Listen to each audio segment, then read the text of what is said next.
Well, hey everyone, gonna be a busy day today. We're gonna have 4 videos today. Today they just put out on a web. This has been going around the Discords. I almost didn't make a video about it, but they just announced Flesh and Blood History Pack 1. This is from the distribution website. This is public knowledge. This is a public website. This is not my distributor account or anything like that. I am not even logged into my distributor account. So this is public now, available for anybody to go to southernhobby.com/Flesh and Blood History Pack 1 and then some dots. Anyway, we're going to talk about it all here. This is a new product. I'm assuming this is what Fab 2.0 is going to talk about tonight, which not what I anticipated, but Flesh and Blood History Pack 1. This is what it looks like. And it looks, the box looks cool. I mean, that looks fun.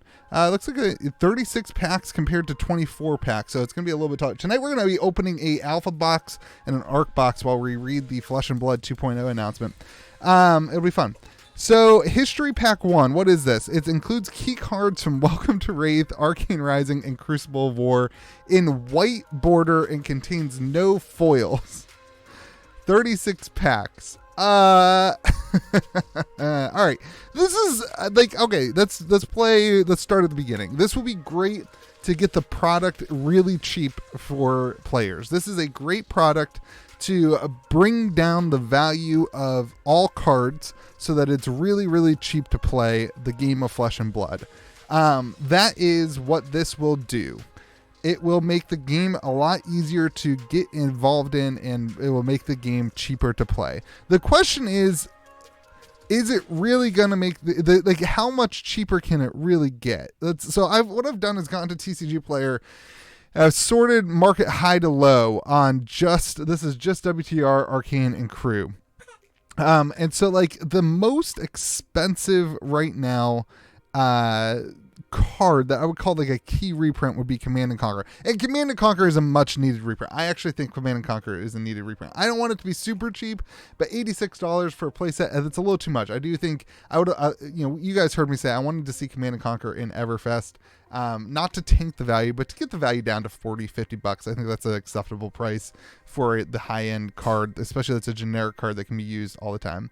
The question is, are the legendaries going to be in this? And that's a big, big question.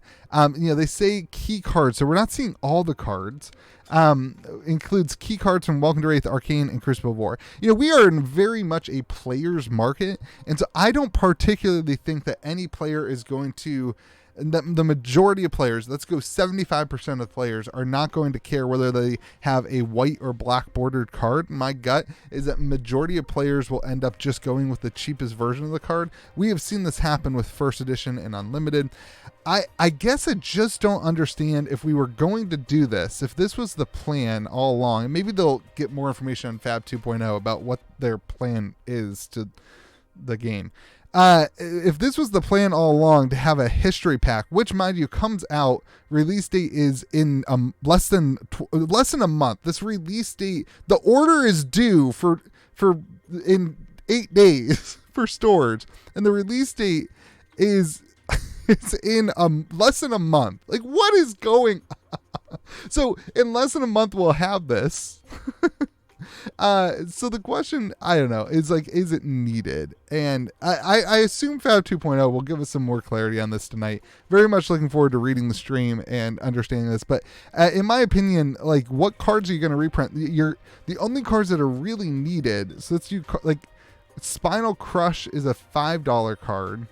I wish it's sorted by actual value. It doesn't look like it's actually sorted. I don't know that the singles are that.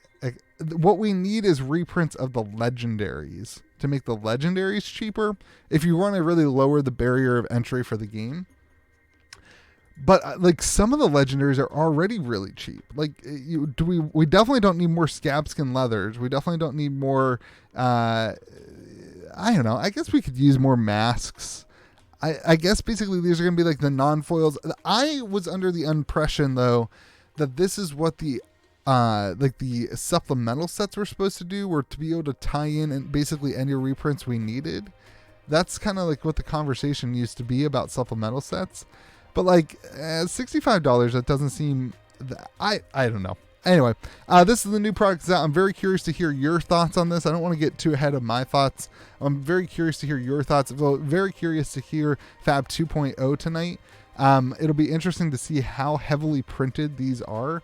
It does seem to think like the idea here is just for players. You guys heard me say this before in the hey, this is what I think Fab 2.0 is going to be.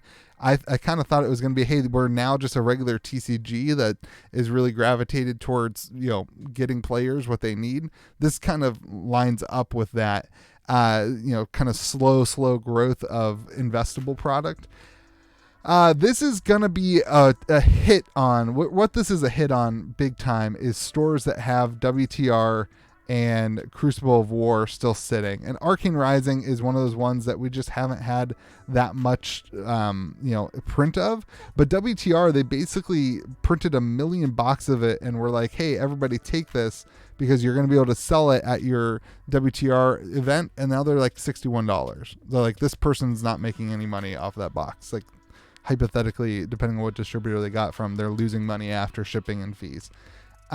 Crucible of War, same thing. Like Crucible of War boxes, this is not going to be good for these boxes. Crucible of War Unlimited, WTR Unlimited, Arcane Unlimited might be okay, but honestly, I doubt it. I think Arcane Unlimited, like if you get Command and Conquer, if Command and Conquer goes to a $30 card, $20 card, $25 card, Arcane Rising boxes lose a lot of their intrigue. So this seems like a weird time for this. I don't know that it's necessary.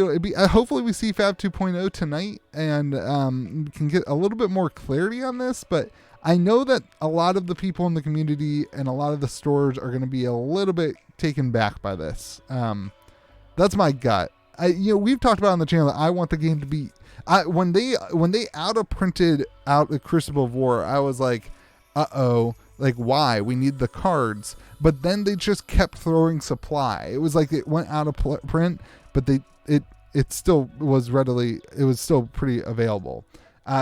Arcane Rising was not for me anyway. But WTR was super available. So I think, like I have said, I want the game to be affordable. The game is affordable right now. Like, this stuff is affordable. What's not affordable is the legendary. So I hope what this does, if they want the game to be affordable, they need to have these be, where's the actual thing? They need to have these legendaries in here. I don't know. Like, I'm so taken aback by this. I cannot believe that this is coming out. I honestly cannot believe that this is coming out. I can't wait to hear what they say about this because it'll be super interesting to hear their point of view on it.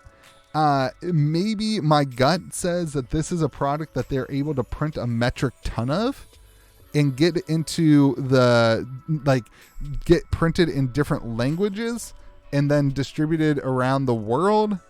I think that this is a product that they will just have a ton of print for, and they're really going in the shoes of Magic with the antiquities stuff.